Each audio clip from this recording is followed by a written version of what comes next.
وإن آمنوا بمثل ما آمنتم به فقد اهتدوا تولوا فإنما هم في شقاق فسيكفيكهم الله وهو السميع العليم. آمنت بالله صدق الله مولانا العظيم وبلغنا رسوله النبي الأمين الكريم ونحن على ذلك لمن الشاهدين والشاكرين والحمد لله رب العالمين. سبحان الله. إن الله وملائكته يصلون على النبي يا أيها الذين آمنوا صلوا عليه وسلموا تسليما. اللهم صل على سيدنا ومولانا محمد وعلى آل سيدنا ومولانا محمد وبارك وسلم صلاة وسلاما عليك يا سيدي يا رسول الله وعلى آلك وأصحابك يا سيدي يا حبيب الله. بلغ العلا بكماله كشف الدجى بجماله حسنت جميع خصاله صلوا عليه وآله. يا صاحب الجمال ويا سيد البشر من وجهك المنير لقد نور القمر لا يمكن الثناء كما كان حقه بعد الخدا بزرگ توئی قصہ مختصر. حضرات محترم،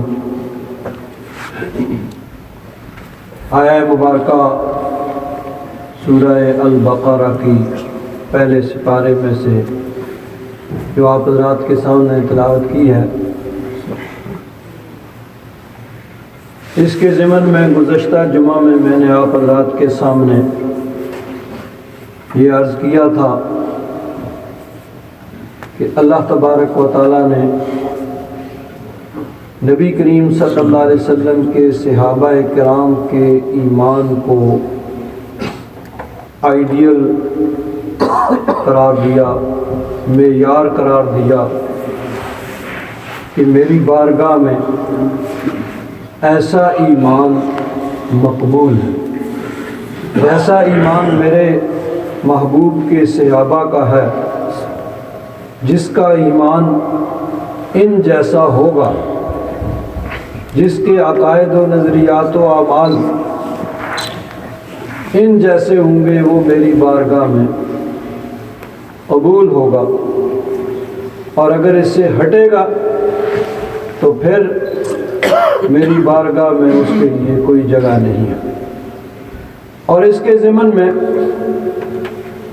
صحابہ اکرام کی عبادات اور اسلام کا جذبہ جو ان کے دل میں تھا، ایک دو احادیث مبارکہ کی روشنی میں نے آپ حضرات کے سامنے عرض کیا. آج ایک بڑی اہم چیز اس ضمن میں آپ حضرات کے سامنے عرض کرنی ہے کہ بلا شبہ صحابہ کرام رضوان اللہ تعالیٰ علیہم اجمعین فرائض واجبات، اس کے بعد سنن مستحبات نوافل، اس میں اپنا ثانی نہیں رکھتے تھے، لیکن انہیں ناز کس چیز پہ تھا، فخر کس چیز پہ تھا، اعتماد اور بھروسہ کس چیز پہ تھا؟ اپنی عبادات پہ نہیں، بلکہ بھروسہ تھا، اعتماد تھا تو وہ محبت رسول پر، نبی کریم صلی اللہ علیہ وسلم کی محبت جو ان کے دلوں میں موج زن تھی، اور حضور کا ادب اور احترام، اس چیز پہ ان کو اعتماد اور بھروسہ تھا۔ چنانچہ دیکھیے بخاری شریف کے اندر حدیث پاک، حضرت امام بخاری رحمۃ اللہ تعالیٰ علیہ نے اس کو بخاری شریف میں 4 مرتبہ اس حدیث پاک کو روایت کیا۔ مضمون تھوڑا بہت کہیں مختصر ہے، کہیں تفصیل سے ہے۔ حضرت انس بن مالک رضی اللہ تعالیٰ عنہ حضور کے خادم خاص ہیں، 10 سال تک حضور کی خدمت انہوں نے کی۔ حضور مدینہ منورہ تشریف لائے ہجرت کر کے تو ان کی عمر 10 برس تھی۔ ان کی والدہ حضرت ام سلیم ان کو لے کر حضور کی بارگاہ میں آ گئی، پیش کر دیا، عرض کیا یا رسول اللہ یہ بچہ آپ کی خدمت کرے گا۔ اس دن سے حضور کے وصال تک 10 سال تک حضور کی انہوں نے خدمت کی، دن رات، صبح شام، سفر حضر، ہر جگہ حضور کے ساتھ اور حضور کی خدمت۔ سبحان اللہ۔ تو یہ فرماتے ہیں کہ رسول اللہ صلی اللہ تعالیٰ علیہ وسلم مسجد نبوی شریف سے باہر تشریف لا رہے ہیں، اور میں بھی حسب معمول حضور کے ساتھ ہوں، تو مسجد کے دروازے پہ، مسجد کی چوکھٹ پہ ایک شخص آیا، وہ آگے سے آ کے ملا اور اس نے سوال کیا۔ سوال کیا کیا؟ متی الساعۃ یا رسول اللہ، یا رسول اللہ یہ تو فرمائیے کہ قیامت کب آئے گی؟ اب قیامت، اس کا علم اللہ تبارک و تعالیٰ کی حکمتوں میں سے ہے، اس لیے اس کو پوشیدہ رکھا گیا۔ نبی کریم صلی اللہ علیہ وسلم نے اس کی علامات بیان فرمائیں، جو جو علامات، جو جو نشانیاں قیامت سے پہلے ظاہر ہوں گی۔ پھر یہ بھی فرمایا کہ محرم کا مہینہ ہوگا، 10 محرم ہوگی، جمعہ کا دن ہوگا، لیکن اب آگے سن نہیں بتایا کہ کون سا سن ہوگا، کیونکہ اللہ تبارک و تعالیٰ نے فرمایا لا تأتیکم الا بغتۃ، قیامت اچانک آئے گی۔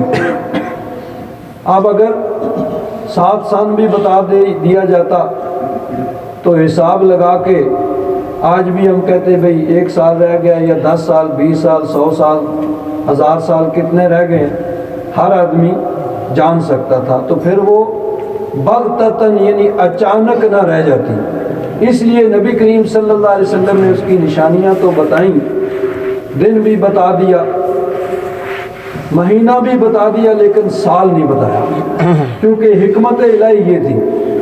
اب انہوں نے سوال کیا کہ یا رسول اللہ قیامت کب آئے گی؟ تو اس حکمت کے پیش نظر نبی کریم صلی اللہ علیہ وسلم نے اس کو ذرا تبدیل کیا، فرمایا کہ تم قیامت کے بارے میں پوچھ رہے ہو، یہ تو بتاؤ وما اعددت لہا، قیامت کے لیے تم نے تیاری کیا کی ہے؟ قیامت کے بارے میں پوچھ رہے ہو، کیا تیاری کی ہے؟ حضرت انس بن مالک رضی اللہ تعالیٰ عنہ ارشاد فرماتے ہیں کہ وہ آدمی ذرا ٹھٹک گیا، یعنی غیر متوقع ان ایکسپیکٹڈ جو اس کو جواب ملا۔ ان کے ذہن میں تو یہ تھا کہ حضور فرمائیں گے جلدی آئے یا دیر سے آئے یا اتنے سال رہتے ہیں، تو غیر متوقع جو ان کو جواب ملا کہ تم یہ بتاؤ کہ تم نے تیاری کیا کر رکھی ہے، تو وہ ذرا ٹھٹک گئے ایک لمحہ کے لیے، پھر وہ یوں گویا ہوئے کہنے لگے قال وماذا اعددت لها قال لا شيء انی الا انی احب اللہ ورسولہ صلی اللہ تعالی علیہ وآلہ وصحبہ وبارک وسلم۔ انہوں نے کہا کہ میں نے اس کے لیے بہت زیادہ نمازیں نہیں پڑھی، بہت زیادہ روزے نہیں رکھے۔ اب اس زمانے میں یہ کوئی تصور نہیں تھا کہ کوئی آدمی نماز چھوڑ دے گا۔ صحابہ کرام سے یہ سوچا بھی نہیں جا سکتا کہ کوئی آدمی بلا وجہ نماز چھوڑے گا، بلکہ بلا وجہ جماعت سے مؤخر ہونا بھی یہ بہت بعید تھا۔ تو فرضوں کے علاوہ وہ نوافل کی بھی کثرت کرتے تھے، فرض روزوں کے علاوہ نفلی روزے بھی رکھتے تھے، لیکن اس چیز پہ ان کو اعتماد اور بھروسہ نہیں تھا۔ اعتماد اور بھروسہ کس چیز پہ تھا؟ انہوں نے کہا الا انی احب اللہ ورسولہ، سبحان اللہ۔ ہاں یہ بات ہے کہ میں اللہ اور اس کے رسول سے محبت کرتا ہوں۔ یعنی نمازیں پڑھتے تھے، نمازی کوئی سوچ بھی نہیں سکتا تھا کہ کوئی آدمی فرض کو چھوڑ دے گا یا بلا وجہ جماعت چھوڑے گا، جماعت سے پیچھے رہ جائے گا۔ نفلوں کی بھی کثرت کرتے تھے، فرض روزوں کے علاوہ نفلی روزے اور فرضی صدقہ کے علاوہ نفلی صدقات بھی وہ کرتے تھے، لیکن انہوں نے جس چیز پہ اعتماد تھا، جو ان کے لیے مایہ ناز تھی، وہ چیز بیان کی۔ تو کہتے ہیں بہت نمازیں تو نہیں پڑھی، بہت روزے تو نہیں رکھے، بہت صدقہ تو نہیں کیا، مگر الا انی احب اللہ ورسولہ، یہ بات ہے کہ میں اللہ رسول سے محبت کرتا ہوں، اللہ رسول سے محبت رکھتا ہوں۔ حضور نے فرمایا انت مع من احببت، پھر سن لے کہ بروز قیامت تو اس کے ساتھ ہوگا جس کے ساتھ تو محبت کرتا ہے۔ تو تجھے قیامت کے بارے میں پریشان ہونے کی اور فکر مند ہونے کی ضرورت نہیں ہے۔ تو جب اللہ رسول سے محبت کرتا ہے، اللہ کے محبوب کی محبت تیرے دل میں ہے، تو پھر تو خوش ہو جا کہ تو جس کے ساتھ محبت کرتا ہے اسی کے ساتھ تیرا حشر ہوگا۔ اب دیکھیے حضرت انس بن مالک رضی اللہ تعالیٰ عنہ کیا فرماتے ہیں، فما فرحنا بشيء فرحنا بقول النبي صلى الله عليه وسلم انت مع من احببت۔ حضرت انس بن مالک فرماتے ہیں کہ ہمیں کسی بات سے اتنی خوشی نہیں ہوئی جتنی حضور کے اس فرمان سے خوشی ہوئی کہ انت مع من احببت، تو جس کے ساتھ محبت کرتا ہے اسی کے ساتھ تیرا حشر ہوگا۔ یہ جو حضور کا ارشاد ہے، یہ جو حضور کا فرمان ہے، اس سے اتنی خوشی ہوئی، فما فرحنا بشیء، کسی بات سے اتنی خوشی نہیں ہوئی جتنی حضور کے اس فرمان سے خوشی۔ آگے فرماتے ہیں قال انس فانا احب النبی صلی اللہ علیہ وسلم، میں الحمدللہ نبی کریم صلی اللہ علیہ وسلم سے محبت کرتا ہوں، وابا بکر و عمر، اور حضرت ابو بکر اور حضرت عمر سے محبت کرتا ہوں، وارجو ان اکون معهم، اور حضور کے اس ارشاد کی روشنی میں مجھے امید ہے کہ میں بھی ان کے ساتھ ہی ہوں گا، میرا حشر بھی ان کے ساتھ ہوگا، بحبی ایاہم، ان کے ساتھ محبت کرنے کی وجہ سے میرا حشر بھی ان کے ساتھ ہوگا. وَإِن لَّمْ أَعْمَلْ بِمِثْلِ أَعْمَالِهِمْ. یہاں عاجزی اور انکساری کرتے ہوئے کہتے ہیں اگرچہ میرے اعمال تو ان جیسے نہیں ہیں, میرے کام تو ان جیسے نہیں ہیں, لیکن محبت کرتا ہوں اور حضور کا وعدہ ہے, حضور نے وعدہ کیا ہے, حضور نے بشارت دی ہے کہ جس کے ساتھ محبت کرتے ہو انہی کے ساتھ تمہارا حشر ہوگا. تو اس لیے میں ان نفوس قدسیہ سے محبت کرتا ہوں, اس لیے اللہ کی بارگاہ میں امید رکھتا ہوں کہ میرا حشر بھی انہی کے ساتھ ہوگا. تو صحابہ کرام رضوان اللہ تعالی علیہم اجمعین بلا شبہ عبادت میں بھی اپنا ثانی نہیں رکھتے تھے, لیکن انہیں اعتماد کس چیز پر تھا؟ حضور کی محبت, حضور نبی کریم صلی اللہ علیہ وسلم کا ادب اور احترام جو ان کے دل میں تھا, اس بات پہ ان کو اعتماد تھا کہ اللہ تبارک و تعالیٰ کی بارگاہ سے ہمیں امید ہے کہ اس کی وجہ سے اللہ تبارک و تعالیٰ ہم پہ کرم فرمائے گا. اور دیکھیے حضور کا ادب اور احترام صحابہ کرام کس طرح کرتے تھے, کتنا ادب اور احترام حضور نبی کریم صلی اللہ علیہ وسلم کا ان کے دل کے اندر تھا. ایک حدیث پاک سے اندازہ لگائیے. حضرت سہل بن سعد رضی اللہ تعالیٰ عنہ وہ راوی ہیں, اور یہ مدینہ منورہ کے آخری صحابی ہیں. جب حضور کا وصال ہوا تو ان کی عمر تقریباً 13 برس کی.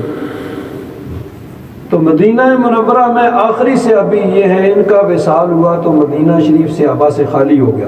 93 ہجری میں 93 ہجری میں ان کا انتقال ہوا, اور ان کے انتقال سے مدینہ منورہ صحابہ کرام سے خالی ہو گیا. تو یہ راوی ہیں, فرماتے ہیں ان اناسم من بنی عمرو بن عوف, کہ بنی عمر بن عوف جو اہل قباء ہے, جہاں مسجد قباء ہے, یہاں جو قبیلہ آباد تھا بنی عمر بن عوف, کان بینہم شیء, ان کے درمیان کوئی جھگڑا تھا. فخرج النبی صلی اللہ علیہ وسلم فی اناس من اصحابہ یصلح بینہم, تو حضور اپنے چند صحابہ کے ساتھ وہاں تشریف لے گئے ان کے درمیان صلح کروانے کے لیے. فحضرت الصلاۃ, حضور تو قباء چلے گئے, اب مدینہ منورہ میں مسجد نبی شریف میں نماز کا جب وقت ہوا, حضور تشریف نہیں لائے. حضرت بلال حبشی رضی اللہ تعالیٰ عنہ نے اپنی ڈیوٹی کے مطابق اذان دی. اذان کے بعد اب جب دیکھا کہ حضور تشریف نہیں لائے تو حضرت ابو بکر صدیق رضی اللہ تعالیٰ عنہ کے پاس آئے اور آ کر کہا کہ نماز کا ٹائم ہو گیا ہے, حضور تشریف فرما نہیں ہے, تو آپ لوگوں کو امامت کروائیں گے؟ حضرت ابو بکر صدیق نے کہا ٹھیک ہے بھائی. حضرت بلال حبشی رضی اللہ تعالیٰ عنہ نے اقامت کہی. فتقدم ابو بکر, حضرت ابو بکر آگے ہو گئے, مصلی امامت پہ کھڑے ہو گئے. اب نماز ہو رہی ہے, حضرت ابو بکر صدیق مصلی امامت پہ کھڑے ہو کے نماز پڑھا رہے ہیں, پیچھے سے صحابہ کرام کی صفیں ہیں. اسی دوران نبی کریم صلی اللہ علیہ وسلم تشریف لے آئے. اب پیچھے والی صف جو تھی ان کو جب محسوس ہوا کہ حضور تشریف لائے ہیں تو انہوں نے درمیان سے صف خالی کر دی, جگہ چھوڑ دی. حضور اس صف میں آئے, اس سے آگے والی صف والوں کو معلوم ہوا, انہوں نے بھی درمیان سے جگہ خالی کر دی. حضور چلتے چلتے پہلی صف میں آ گئے. اب جب پہلی فقام فی الصف الاول, پہلی صف میں کھڑے ہو گئے, حضرت ابو بکر صدیق رضی اللہ تعالیٰ عنہ نماز پڑھا رہے ہیں, اور حضرت ابو بکر صدیق رضی اللہ تعالیٰ عنہ کی کیفیت یہ تھی وَقَانَ ابو بکر لا يَقَادُ يَلْتَفِتُ فِي الصَّلَاةِ, وہ نماز میں بڑے انہماک, توجہ, خشوع اور خضوع سے نماز پڑھا کرتے تھے. تو وہ نماز پڑھا رہے ہیں, حضور چلتے چلتے صفیں خالی ہوتی گئیں, پہلی صف میں آ کے کھڑے ہو گئے. اب صحابہ کرام نے کیا کیا؟ یہ بخاری شریف ہے، اور بخاری شریف میں حضرت امام بخاری رحمۃ اللہ تعالیٰ علیہ نے کئی مرتبہ اس حدیث پاک کو نقل کیا۔ اب صحابہ کرام نے کیا کیا؟ فَأَخَذَ النَّاسُ بِالتَّصْفِيحِ، صحابہ کرام رضوان اللہ تعالیٰ علیہم اجمعین انہوں نے سیٹیاں بجانی شروع کر دی، جیسے ایسے کہ کوئی آدمی متوجہ ہو۔ تو فَأَخَذَ النَّاسَ بِالتَّصْفِيحِ، جب زیادہ سیٹیاں بجی تو حضرت ابو بکر صدیق رضی اللہ تعالیٰ عنہ متوجہ ہوئے، بھائی کیا ہوا؟ اچانک دیکھا کہ نبی کریم صلی اللہ علیہ وسلم پیچھے تشریف فرما ہے۔ فَأَشَارَ إِلَيْهِ بِيَدِهِ، اب حضور نے کیا کیا؟ ان کو ہاتھ کے اشارے سے کیا کہ ادھر ہی ٹھہرے رہو، مصلی پہ رہو۔ فَأَمَرَهُ أَن يُصَلِّيَ كَمَا هُوَ، کہ جیسے تم نماز پڑھا رہے ہو نماز پڑھاتے رہو، ہاتھ کے اشارے سے فرمایا۔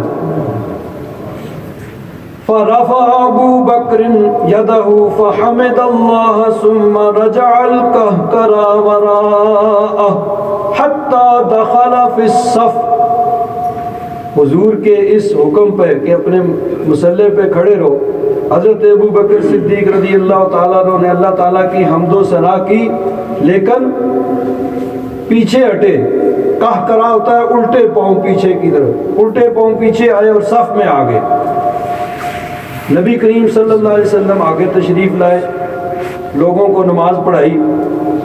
فلما فرغ اقبل علی الناس، نماز سے فارغ ہو کے لوگوں کی طرف پہلے تو متوجہ ہوئے تو ارشاد فرمایا، لوگوں اذا نابکم شیء فی صلاتکم اخذتم بالتسبیح انما التسبیح للنساء، کہ نماز میں اگر کوئی ایسا موقع آئے تو من نابہ شیء فلیقل سبحان اللہ، نماز میں اگر کوئی ایسی بات ہو جائے کہ امام کو متوجہ کرنے کی ضرورت ہو تو تمہیں چاہیے کہ تم سبحان اللہ کہو۔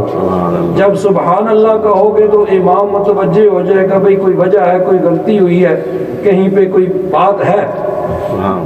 تو یہ جو تم سیٹیاں یا تالیاں بجا رہے تھے یہ درست نہیں ہے۔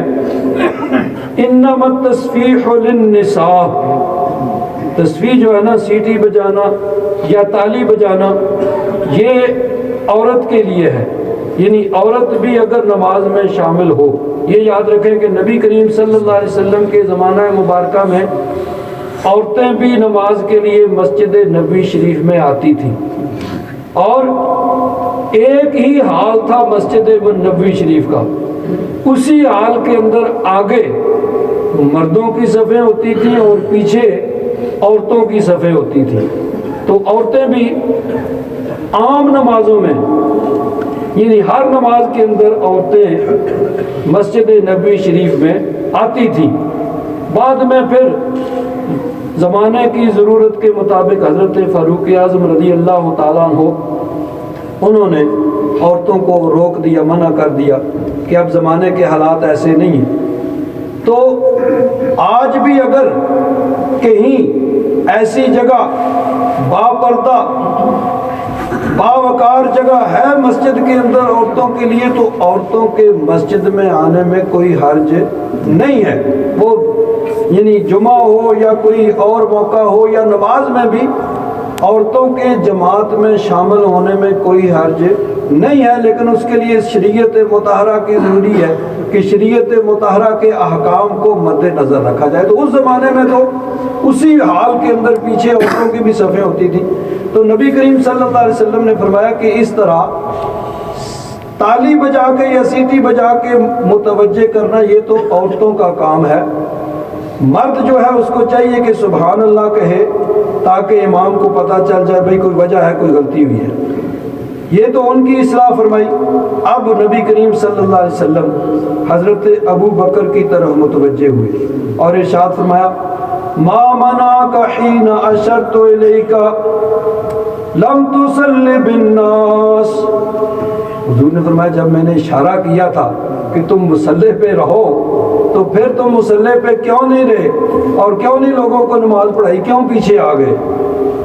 فقال ما كان ينبغي لابن ابي قحافة ان يصلي بين يدي النبي صلى الله عليه وسلم. سبحان حضرت ابو بکر صدیق کہتے ہیں ابن ابی قحافہ، ابو قحافہ کے بیٹے کی یہ جرت، یہ ہمت کہ نبی کریم صلی اللہ علیہ وسلم کے سامنے مصلی پہ کھڑا ہو. حضور یہ مجھ سے نہیں ہو سکا، اس لیے میں پیچھے آ گیا. تو حضرت ابو بکر صدیق رضی اللہ تعالیٰ عنہ نماز پڑھا رہے ہیں. اب نماز سے زیادہ تو کوئی اور چیز نہیں ہوگی نا. نماز کے اندر بھی نبی کریم صلی اللہ علیہ وسلم کا ادب اور احترام کر رہے ہیں. سبحان اللہ. نماز کے اندر بھی حضور کا ادب اور احترام کر رہے ہیں سارے صحابہ کرام. سبحان اللہ. اور نبی کریم صلی اللہ علیہ وسلم نے بھی یہ نہیں فرمایا بھائی تم پہلے تو اپنے ایمان کی تجدید کرو کہ نماز اللہ کی پڑھ رہے تھے اور ادب میرا کر رہے تھے، تم سب تو گئے، نماز تمہارا تو ایمان بھی گیا، پہلے تو کلمہ پڑھو پھر نماز دوبارہ پڑھو. نہیں، نہ کسی کو کلمہ پڑھایا نہ ہی دوبارہ نماز پڑھنے کے لیے کہا. کیوں؟ اللہ تبارک و تعالیٰ نے ارشاد فرمایا لِتُؤْمِنُوا بِاللَّهِ وَرَسُولِهِ وَتُعَزِّرُوهُ وَتُوَقِّرُوهُ وَتُسَبِّحُوهُ بُكْرَةً وَأَصِيلًا. اللہ تبارک و تعالیٰ نے ایمان کے ڈائریکٹ بعد فوراً اپنے محبوب کے ادب اور احترام کا، تعظیم و توقیر کا حکم دیا، بعد میں اپنی عبادت کا حکم دیا. عبادت تو اس وقت ہوگی جب اس کا ٹائم آئے گا، لیکن اللہ کے محبوب کے تعظیم و توقیر کسی وقت کی پابند نہیں ہے. تو صحابہ کرام رضوان اللہ تعالیٰ علیہم اجمعین ہر وقت حضور کا ادب اور احترام کرتے تھے. اسی چیز پر ان کو اعتماد تھا کہ یہ نمازیں، یہ روزے، یہ صدقے سب ضروری ہیں، لیکن ہمیں اس پہ اعتماد نہیں ہے کہ اس وجہ سے بخشے جائیں گے. بخشے جائیں گے تو اس وجہ سے کہ حضور کا ادب کرتے ہیں، حضور کی محبت ہمارے دل کے اندر. اسی لیے ایک شاعر نے کہا اعمال نہ دیکھے یہ دیکھا محبوب کے کوچے کا ہے گدا. اعمال نہ دیکھے یہ دیکھا محبوب کے کوچے کا ہے گدا. مولا نے مجھے یوں بخش دیا سبحان اللہ سبحان اللہ. مولا نے مجھے یوں بخش دیا سبحان اللہ سبحان اللہ. اللہ تبارک و تعالی ہم سب کو بھی ایسے ایمان عطا فرمائے جیسا نبی کریم صلی اللہ علیہ وسلم کے صحابہ کرام کو ملا تھا. وآخر دعوانا الحمدللہ.